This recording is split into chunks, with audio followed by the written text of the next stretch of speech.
May apat umanong cybercrime ring members.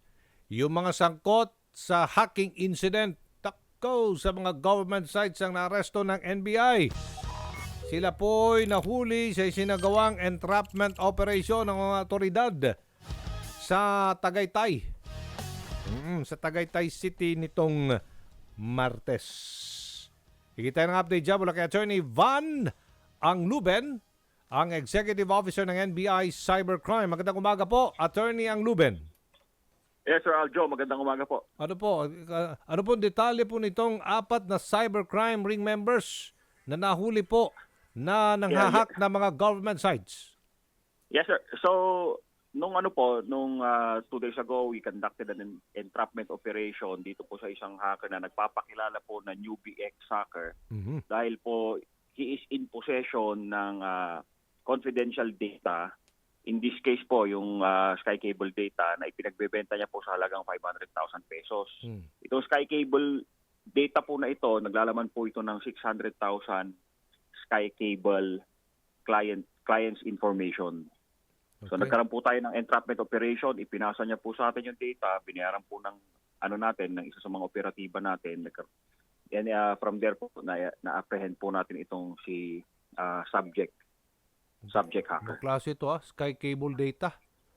So, Yes po. andun yung informasyon ng 600,000 client ng Yes, Sky Cable? Opo, Sir Aljo. Opo, Sir Aljo. Magkano binibenta? Binibenta niya po ito ng 500,000 pesos. Opo. Okay, kung nakabili ka nito, anong makukuha mo dito? Ito pong mga data po na ito, sensitive information po, personal information po ng mga clientele such as their cellphone numbers, address, mga pangalan po nila. Kaya po nagkakaroon po tayo ng maraming spamming at saka hacking incidents kasi dito po, spamming and scamming incident kasi dito po nanggagaling yung mga gamit po na data ng mga scammers natin. So bukod sa Sky Cable, may mga government agency rin na nahack? Ano-ano? Marami po ito. So we are trying to figure out, sinabit na po natin for examination yung mga devices na nakuha natin dito. And then meron po tayong mga nakuha po na bank informations, credentials po ng mga bank deposits, information po ng mga bank account holders. Ibang klase ito po isasubmit po natin for examination din po para magamit po natin laban dito sa tingin ko dito attorney, matagal na nilang ginagawa ito. Matagal na po to. So through the directive po na ating director, nagkaroon po kami ng proactive approach. Trace po namin itong mga hacker na to na involved dito sa pagnanakaw ng mga informasyon. Sa ngayon po, tuloy-tuloy po rin po ang natin, pagtitrace natin. Yung mga previous buyers, dapat mahuli din. Kasi yes po. Gagawin din nila. Ang purpose nun, yung siguro, pakay din yung mga buyers, gagawa din ng kalokohan. Opo, ganun po. Sa ganung paraan po nila ginagamit itong mga information na ito. Kaya kung tataka po yung mga mamamayan po natin, mga kababayan po natin, na may biglang tumatawag sa kanila o kaya meron pong biglang nagtatanong sa kanila, dito po nanggagaling yan kung bakit po alam ng mga taong tumatawag na meron kayong bank account sa ganitong klaseng bangko. Ano pong racket nun? Para ma-aware po tayo, paano po sila tatawag? Itong mga scammer na ito. Kasi usually text lang ko ang natatanggap namin May mga tumatawag talaga? Meron po. Yan po yung traditional kind po ng pang sa scam. Tumatawag po sila, nagpapakilalang empleyado ng bangko, nasuspindi yung credit card.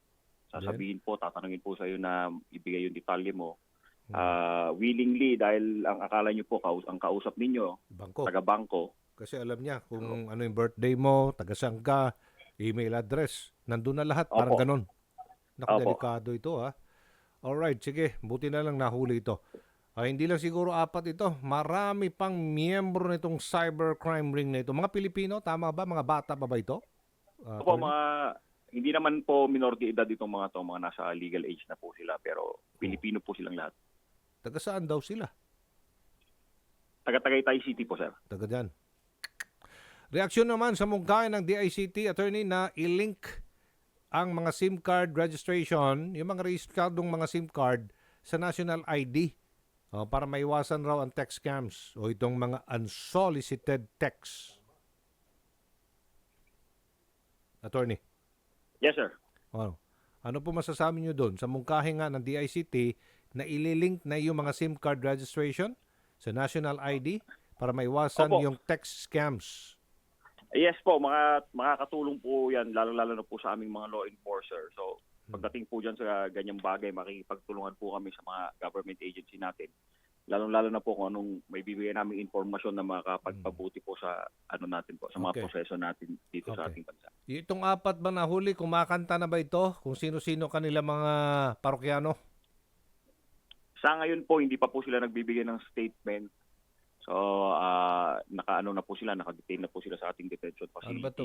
May kaya But ba we ito? will examine po yung devices nila para matrace po natin kung kanino po napunta yung mga information na kanilang ninakaw, as well as kung sino yung mga pinagbebentahan po nila nitong mga information na ito. Oho, malamang may mga boss pa yung mga yan. Paano nila nagawa yan? Baka tinuruan yan. That's exactly sir, the reason why hindi po namin, as much as possible, hindi po namin ini-expose yung mga identity nitong mga nahuli natin dahil maaari po na pag-interesan po sila ng mga taong may mga masasamang intensyon. Okay, sige po. Maraming salamat, Attorney Van Angluben, Executive Officer Cybercrime ng NBI. Good morning Thank you po. po, Sir Aljo. Good morning.